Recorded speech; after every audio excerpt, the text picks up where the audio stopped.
नई बहू का हवाई जहाज में करवा चौथ।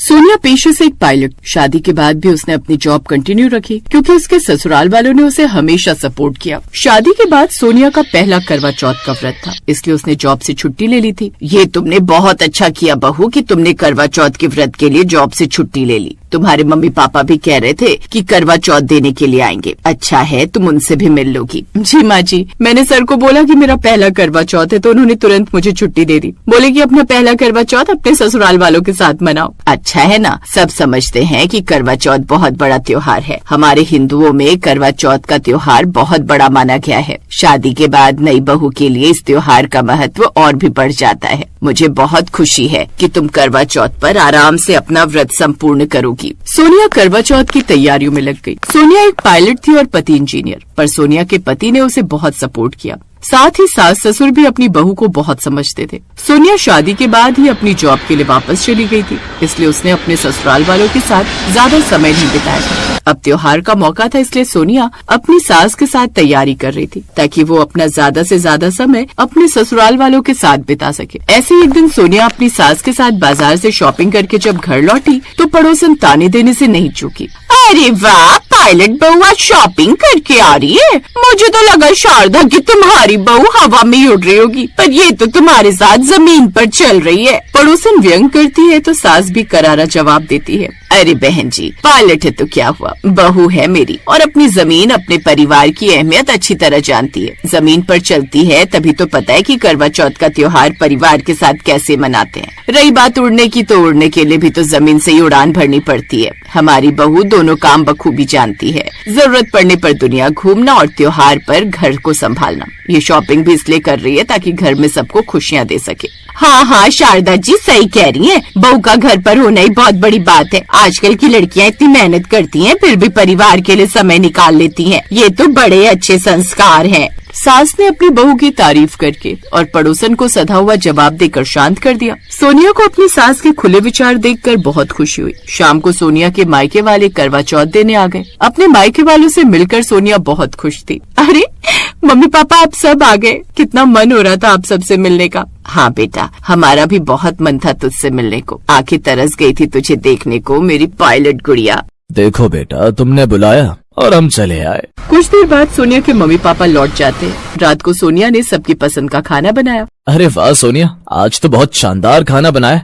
बिटिया ने आज सबका पसंदीदा खाना बनाया है। उस रात सबने मिलकर बहुत अच्छे से खाना खाया। उसके बाद सोनिया अपने पति सूरज के साथ मेहंदी लगवाने बाजार चली जाती है।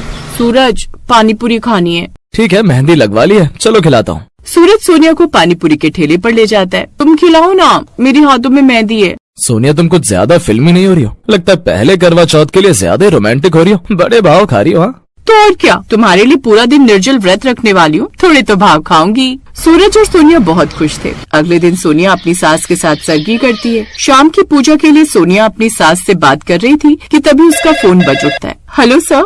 सोनिया, अर्जेंट सिचुएशन है, क्या तुम अभी ऑफिस आ सकती हो? तुम्हारी फ्लाइट SG 311 की कैप्टन को अचानक स्वास्थ्य कारणों से ड्यूटी छोड़नी पड़ी है और कोई बैकअप कैप्टन उपलब्ध नहीं है। ये एक महत्वपूर्ण अंतर्राष्ट्रीय उड़ान है। सोनिया की आंखों में चिंता आ जाती है। वो अपनी सास की तरफ देखती है। सर, आज मेरा पहला करवा चौथ है और मैंने छुट्टी ली थी। शाम को पूजा और चांद निकलने का समय है। मैं समझता हूँ सोनिया, लेकिन 150 यात्रियों का सवाल। सोनिया कुछ देर सोचती है। एक तरफ उसका व्रत और परिवार, दूसरी तरफ उसकी पेशेवर जिम्मेदारी। क्या हुआ बहू, सब ठीक है? माँ जी, एक इमरजेंसी है। मेरी एयरलाइन में कैप्टन नहीं है और मुझे तुरंत एक अंतर्राष्ट्रीय उड़ान के लिए जाना पड़ेगा। तुम्हारी ड्यूटी है बेटा, जाओ, चिंता मत करो। देश और यात्रियों का काम भी जरूरी है। हम सब तुम्हारे साथ हैं। जाओ बेटा, अपना फर्ज निभाओ। तुम्हारा चांद हवा में तुम्हारा इंतजार करेगा। हम सब नीचे तुम्हारे लिए प्रार्थना करेंगे। सोनिया अपने ससुराल वालों के समर्थन से भावुक हो जाती है। उसने तुरंत अपनी यूनिफॉर्म पहनी और सूरज के साथ एयरपोर्ट के लिए निकल गई। सोनिया ने तेजी से फ्लाइट की तैयारी पूरी की और कॉकपिट में अपनी सीट ले ली। शाम हो चुकी थी और SG-311 ने उड़ान भर दी।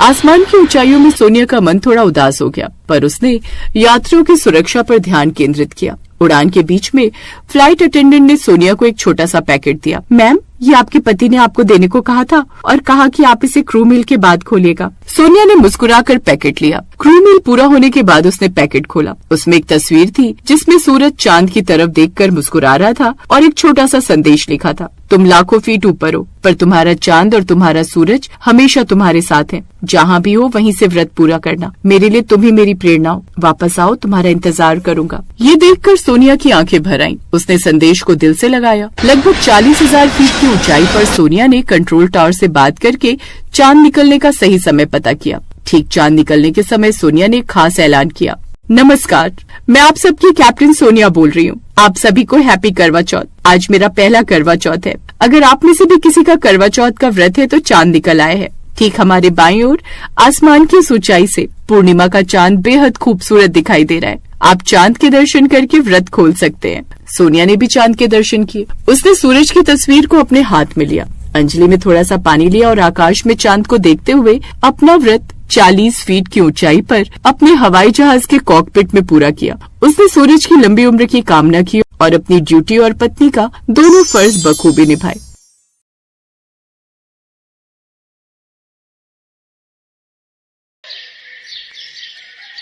अंजलि की सास आशा देवी कमरे में बैठी एक लंबी सी लिस्ट तैयार कर रही थी।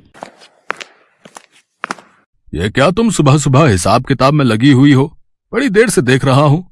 अरे भूल गए क्या, बहू का पहला करवा चौथ है। रिश्तेदारी में से सभी बहुएं इस बार हमारे घर आएंगी। बहू के मायके से जो कुछ भी आना है उसकी लिस्ट बना रही थी। आशा, ये सब करना क्या जरूरी है? बहू के पिताजी पहले ही शादी के लिए बहुत से लोन ले चुके हैं। अब उनको कपड़े की दुकान से 10,000 रुपए माह की ही तनख्वाह मिलती है। हम खुद भी तो बहू के लिए सामान खरीद सकते हैं। अरे तुम्हारा दिमाग आखिर है कहाँ? ये शगुन की बातें हैं। ये रीति रिवाज हमारे पूर्वजों से चले आ रहे हैं, हम इन्हें नहीं बदल सकते। बहू के मायके से ही मठरी, फल, मेवा, मिठाइयाँ, कपड़े, बर्तन, रिश्तेदारों को बांटने के लिए सामान, रुपए सब मायके से ही आता है। अब कोई ऊंच नीच हो गई, त्योहार का मामला है तो सब मुझे ही कहेंगे ना कि बहू के मायके से क्यों नहीं मंगवाया। इसलिए तुम बीच में ना बोलो तो ही ठीक रहेगा। जैसे रीति रिवाज चल रहे हैं उन्हें वैसे ही नियम से चलने दो। अंजलि बहू, जरा मेरे कमरे में आओ। आई माँ जी। देखो अंजलि बहू, ये तुम्हारा पहला करवा चौथ है, इसलिए पूरे विधि विधान से होना चाहिए। मैंने ये सामान की लिस्ट तैयार कर दी है। अपने मम्मी पापा को फोन पर बता देना, या एक काम करो, तुम आज खुद ही चली जाओ, मिल भी आना और ये लिस्ट भी दे आना। माँ जी, ये लिस्ट कैसी है? कैसी लिस्ट? क्या मतलब? तुम्हारे करवा चौथ पर तुम्हारे घर से जो सामान आएगा वो सब लिखा है इसमें। तुम्हारी मम्मी ने कुछ सिखाकर नहीं भेजा क्या? शादी के बाद कोई भी पहला त्योहार होता है तो बहू के मायके से ही सामान आता है। अभी करवा चौथ की लिस्ट है, आगे दिवाली आने वाली है, उसकी अलग बना दूंगी। अंजलि वो लिस्ट लेकर कमरे में आ जाती है। ये तो बहुत सारा सामान है, काफी महंगा भी आएगा। इस बारे में आकाश से बात करूंगी तो अच्छा नहीं लगेगा। माँ जी कहेंगी मैंने आकाश को क्यों बताया, या तो आज घर चली जाती हूँ। अंजलि अपने मायके जाती है और वो लिस्ट अपने पापा को देती है। पापा, ये सब कैसे होगा? अभी तो आपने शादी के लिए लोन लिया था, वो भी चुका रहे हो, और सारे त्योहार लगातार आ रहे हैं। मेरी वजह से आपको कितनी परेशानी हो रही है। मैं तो सचमुच आप पर कितनी बोझ हूँ। ना बेटी, ना, ऐसा ना बोल। बेटियां भी कभी माँ बाप पर बोझ होती हैं क्या? तू आराम से घर जा, सब हो जाएगा।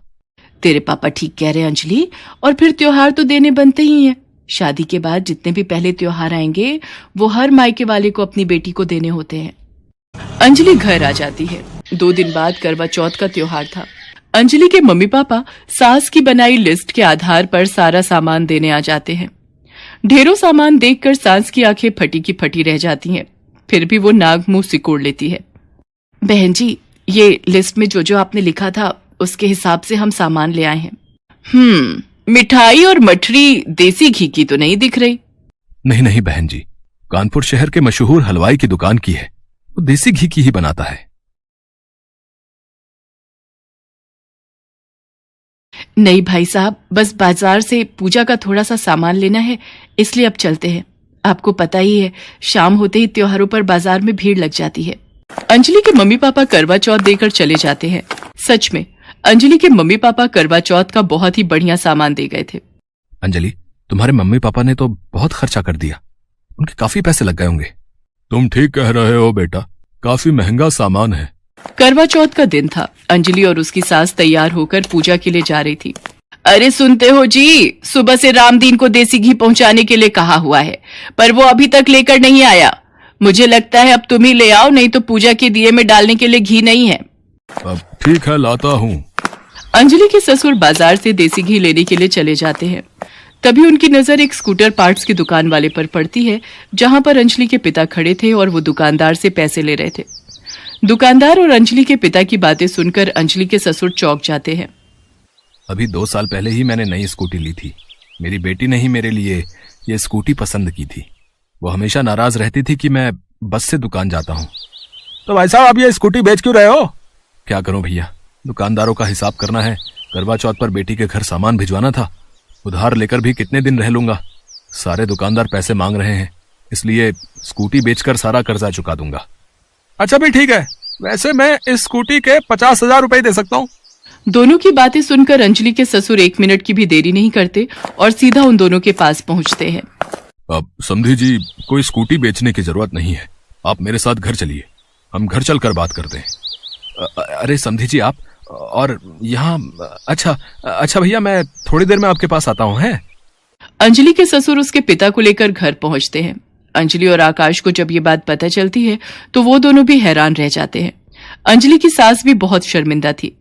आशा, तुमने तो इनको सामान की लिस्ट थमा दी, पर ये डिमांड कहां से पूरी करेंगे ये बिल्कुल नहीं सोचा। आशा, आज अगर हमारे घर बेटी होती और हमारे साथ ऐसा कुछ होता तो सोचो हमारे ऊपर क्या बीतती। एक बेटी के माता पिता के नजरिए से सोचो आशा। अंजलि को तो हम अपनी बहू नहीं बेटी बनाकर लाए हैं ना, तो फिर उसके त्योहार के लिए हम उसके मायके वालों से क्यों खर्चा करवाएं? फर्ज तो हमारा बनता है ना, क्योंकि अंजलि अब हमारे परिवार का हिस्सा है। आप सही कह रहे हो, मुझसे बहुत बड़ी भूल हो गई। मुझे माफ कर दीजिए भाई साहब, आज आपको मेरी वजह से ये दिन देखना पड़ा। अरे, आप ऐसे माफी मांगकर मुझे छोटा मत कीजिए बहन जी। आप चिंता मत कीजिए, मैं उधार के पैसे चुका दूंगा। पापा, आप अंजलि के पिता हैं तो मेरे भी तो पिता है ना। आपने एक बार भी मेरे से नहीं पूछा, मेरे से अपने मन की बात शेयर नहीं की। क्या आप मुझे अपना बेटा नहीं मानते?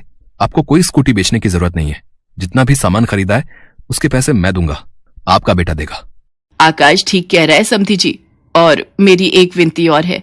शाम की पूजा के लिए समधन जी हमारे घर ही आए। हम सब मिलकर करवा चौथ की पूजा और आरती करेंगे। अंजलि को भी अच्छा लगेगा। अंजलि की आंखों में आंसू आ जाते हैं और वो आशा के गले लग जाती है।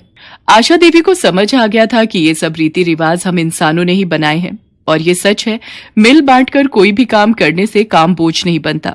इसलिए यदि लड़के वाले अपनी बेटी दे रहे हैं तो लड़के वालों को भी समझदारी दिखानी चाहिए कि लड़की के माता पिता पर जबरदस्ती का बोझ न डालें। जितना जिसकी हैसियत है उसी के अनुसार रीति रिवाज की रस्में पूरी करनी चाहिए। यही समझदारी है। फिर चाहे वो लड़की का ससुराल हो चाहे मायका। आज अंजलि के चेहरे पर मुस्कान थी। सब मिलकर करवा चौथ की पूजा करते हैं और धूमधाम से करवा चौथ का त्योहार मनाते हैं।